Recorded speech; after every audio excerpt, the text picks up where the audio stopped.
नमस्कार दोस्तों, स्वागत है आपका आपके अपने चैनल डिवोशनल दुनिया में। आज के इस वीडियो में हम मंगलवार की व्रत कथा को ध्यानपूर्वक सुनेंगे। कथा प्रारंभ। एक समय की बात है, एक नगर में एक ब्राह्मण दंपत्ति रहते थे। वे दंपत्ति धन धान्य से संपूर्ण थे, परंतु उनकी कोई संतान नहीं थी, जिसके कारण पति पत्नी दुखी रहते थे। वह ब्राह्मण हनुमान जी का भक्त था, इसलिए वह हनुमान जी की पूजा हेतु वन चला गया। वह पूजा के साथ महावीर जी से एक पुत्र की प्राप्ति के लिए कामना प्रकट किया करता था। घर पर उसकी पत्नी मंगलवार का व्रत पुत्र प्राप्ति के लिए किया करती थी।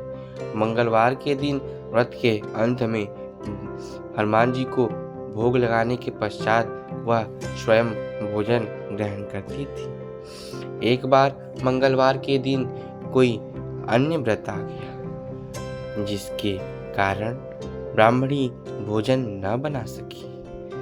तब हनुमान जी को वह भोग भी नहीं लगा पाई। वह अपने मन में ऐसा प्रण कर कर सो गई कि अब अगले मंगलवार के दिन ही हनुमान जी को भोग लगाने के पश्चात वह स्वयं अन्न जल ग्रहण करेगी। ऐसा करते करते अगले मंगलवार के दिन उसे मूर्छा आ गई। तब उसकी लगन और निष्ठा को देखकर हनुमान जी प्रसन्न हो गए। उन्होंने उसे दर्शन दिया और कहा, मैं तुमसे अति प्रसन्न हूँ। मैं तुमको एक सुंदर बालक दे देता हूँ जो तुम्हारी सेवा किया करेगा। हनुमान जी ने उसको बालक दिया एवं दर्शन देकर अंतर्ध्यान हो गए। ब्राह्मणी ने बालक का नाम मंगल रखा। कुछ समय पश्चात जब ब्राह्मण वन से लौटकर आया, तब प्रसन्नचित सुंदर बालक को घर में क्रीड़ा करते देखकर पत्नी से बोला, यह बालक कौन है?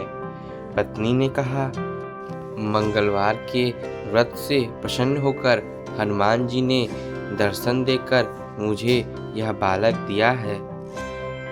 पत्नी की बात को छल से भरी जानकर उस ब्राह्मण ने सोचा कि यह उल्टा व्यभिचारिणी अपनी कुत्सता को छुपाने के लिए बातें बना रही है।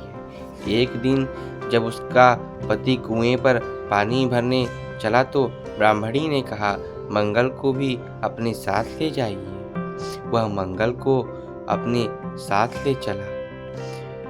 वह कुएं के पास पहुंचकर उसने मंगल को कुएं में डाल दिया एवं पानी भरकर वापस घर आया। तब उसकी पत्नी ने पूछा, मंगल कहाँ है? ब्राह्मण के कुछ बोलने से पहले ही मंगल मुस्कुराता हुआ घर आ गया। उसको देख ब्राह्मण आश्चर्यचकित हुआ। फिर रात्रि में हनुमान जी ने उस ब्राह्मण को स्वप्न में दर्शन दिया और कहा, यह बालक तुम्हारी पत्नी को मैंने ही दिया है। तुम अपनी पत्नी को उल्टा क्यों कहते हो? ब्राह्मण यह बात जानकर हर्षित हुआ। फिर पति पत्नी मंगलवार का व्रत रख अपना जीवन आनंद पूर्वक व्यतीत करने लगे।